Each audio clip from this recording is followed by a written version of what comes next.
তো গাইস সবাই কেমন আছো? আশা করি সবাই অনেক ভালো আছো।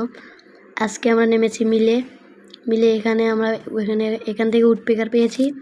উডপেকার প্লাস ইএমপির একটা তোমাদের ভালো শট দেখান যাক। তো কথা কম বলি, তোমাদের শটে ফিরে যায়। এনিমি আছে এখানে, একটা এনিমি শট ও নাই শট। তখন শটটা যদি ভালো হয় তোমরা লাইক অ্যান্ড সাবস্ক্রাইব করে দাও। অনেকক্ষণ ফাইটের পরে এখানে আমরা এসেছি। আমাদের এখানে একটা এসকেসে শট দেখো। শটটা হচ্ছে যে ওর সামনে একটা এনিমি উঁচুতে, যে এসকেসে একটা ভালো শট দেবে, স্কোপিং শট ও ওয়ার্ড। ওকে,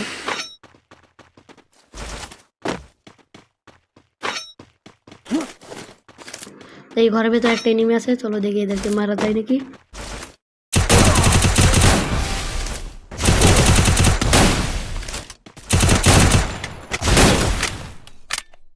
আজকের ভিডিও পর্যন্ত, আল্লাহ হাফেজ।